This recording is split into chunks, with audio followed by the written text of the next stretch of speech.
एक राम दशरथ का बेटा, एक राम घट घट में बैठा, एक राम का सगल पसारा, एक राम सब जगत से न्यारा। महाराज उस राम के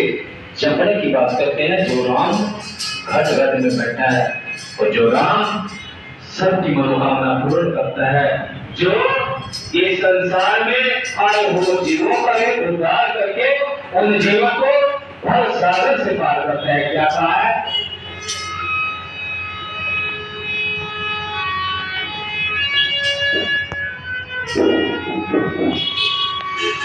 ओ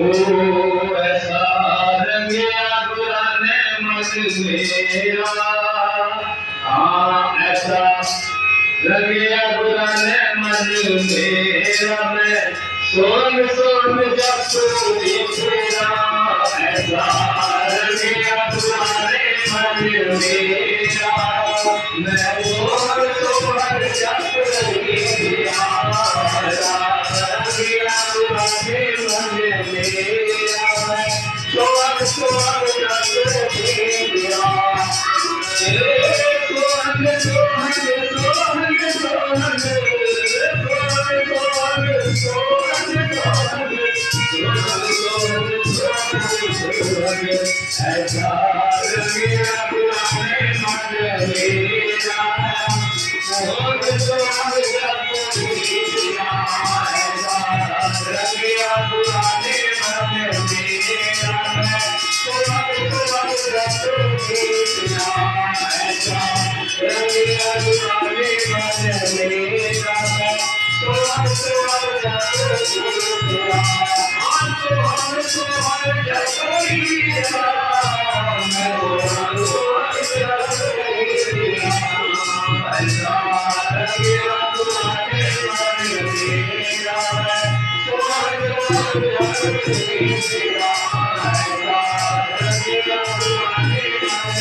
लोग